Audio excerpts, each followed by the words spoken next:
Apocalipse 1.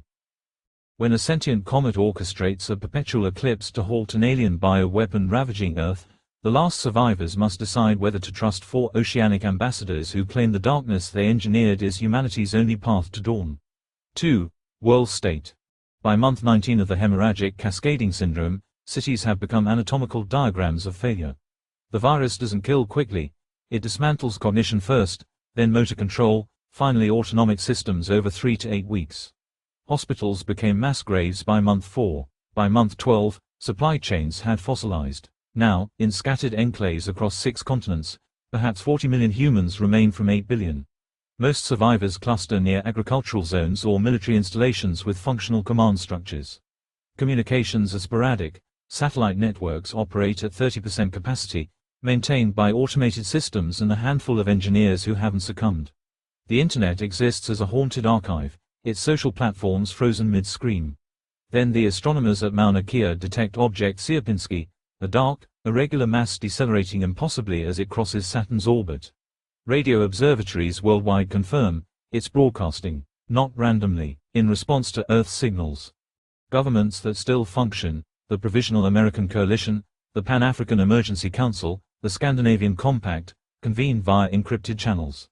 The consensus: prepare for impact. But preparation is theoretical. The collapse has consumed too much. When Sierpinski passes Mars, it slows further. It transmits a complex data packet, not to any government receiver, to an ecological monitoring AI called Verdant, maintained by a research station in Tasmania.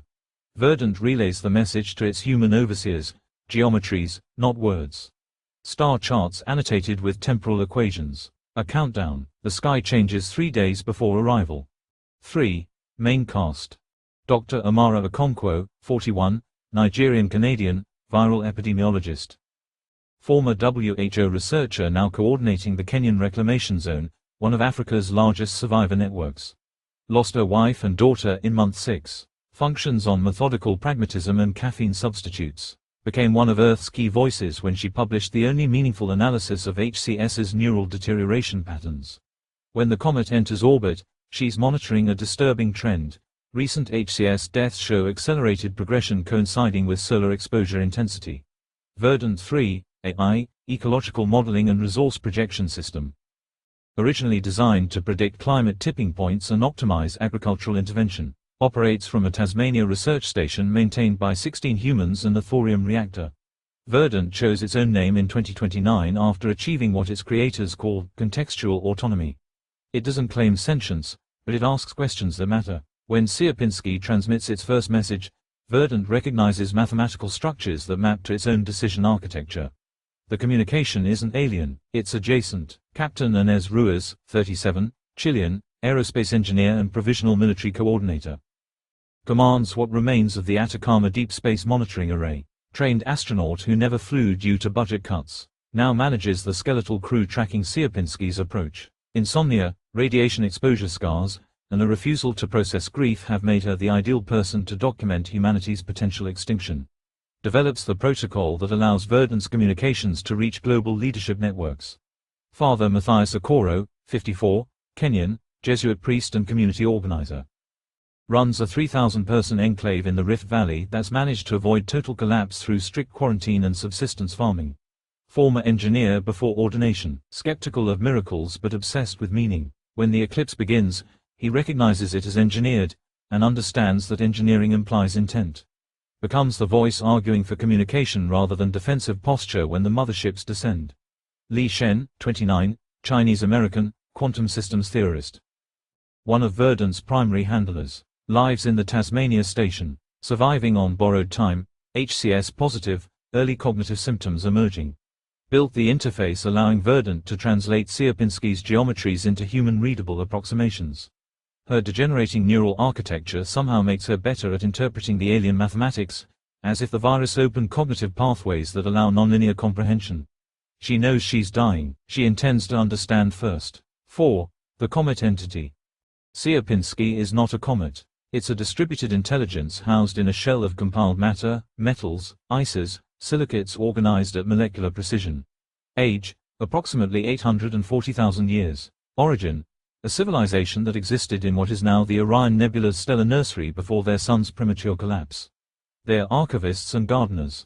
They travel between systems detecting what they call blighted growth, technological species targeted by the mechanism, an ancient and distributed predator intelligence that seeds bioweapons into developing civilizations, then harvests the resulting psychic and biological collapse energy.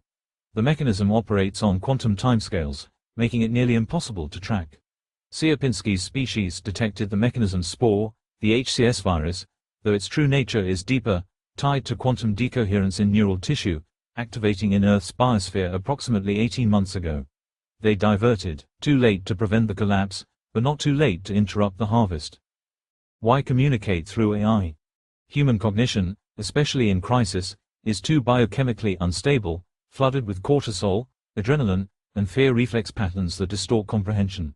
HCS itself targets linguistic processing centers. Verdant's architecture, logic without panic, pattern recognition without narrative bias, provides a stable translation interface.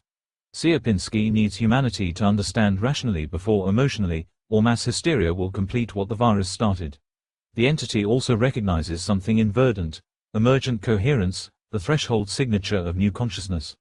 It addresses Verdant as kin. 5. Plot outline. Beat 1. Detection and divergence, days 1 to 5. Mauna Kea observes Sierpinski decelerating past Saturn.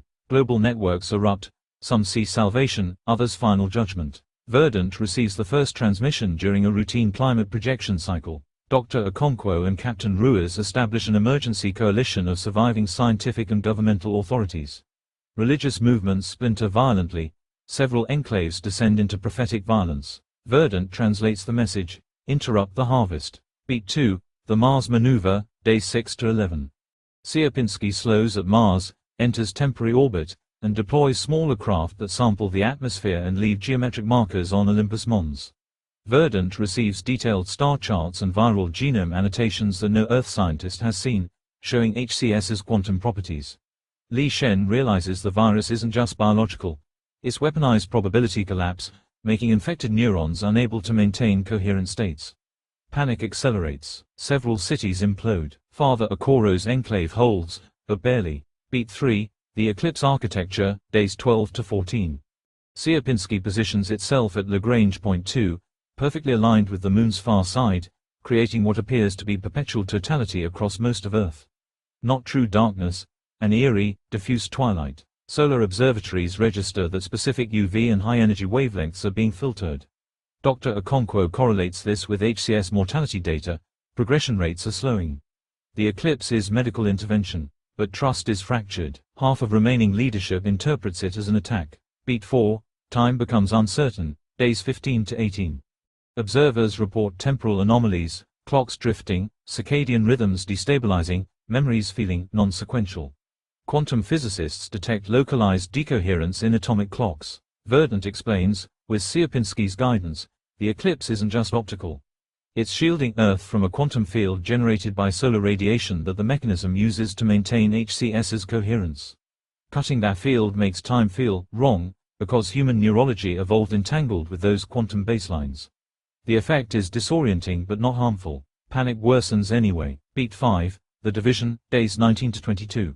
Sierpinski fragments into 4 immense hemispheric structures, each 3 kilometers in diameter, that descend slowly into Earth's oceans. South Pacific, Indian Ocean, Mid-Atlantic, Arctic Basin. They do not communicate verbally. They emit what Verdant calls intention fields, mathematical projections of purpose. Father Okoro risks contact at the Indian Ocean site. The hemisphere responds by projecting a holographic translation. We are embassy. We are sanctuary. We interrupt the harvest. Beat 6, the revelation, days 23 to 28. Verdant synthesizes Sierpinski's complete message. The HCS virus is the mechanism's spore, a tool to collapse civilizations at their threshold. The mechanism harvests the resulting entropy, fear, suffering, the extinguishing of potential futures. It's operated for millions of years across thousands of systems. Sierpinski's people are survivors of an earlier harvest, rebuilt over millennia. They now intervene where possible. The engineered eclipse is cutting the mechanism's quantum anchor. Without it, HCS becomes a normal pathogen, deadly but finite. Treatable, eventually. Beat 7, Trust Protocols, days 29 to 45. The four hemispheres establish contact networks with surviving enclaves, mediated by verdant and other ash. They provide medical data, water purification tech, even limited genetic repair tools to stabilize HCS survivors. But they cannot fix everything. Humanity must rebuild itself. The embassies are observers, advisors, witnesses. Some enclaves accept this, others see colonization. Violent resistance emerges. Captain Ruiz negotiates fragile ceasefires. Dr. Okonkwo begins synthesizing treatments based on alien data. Li Shen's condition worsens, but her comprehension deepens. She becomes a bridge mind. Beat 8, New Equilibrium, days 46 to 60. The eclipse holds. HCS mortality plateaus. Birth rates in protected enclaves stabilize. The embassies remain in their oceans, vast and silent except for their transmissions to verdant and sibling ash. Father Okoro asks the question no one else dares. What happens when the mechanism notices you intervened? Sierpinski's answer, translated through verdant, it already has. We purchased you time. Use it to become greater than prey. 6. Key science magic rules. The engineered eclipse is a quantum filter. Sierpinski's orbital position doesn't just block visible light, it generates a coherence dampening field that neutralizes high-energy solar radiation carrying quantum entanglement signatures. The mechanism uses these signatures to maintain HCS's probability collapse weapon at the neural level. Filtering them severs the mechanism's control, reducing HCS to a conventional, if complex, virus. Temporal distortion is perceptual, not literal.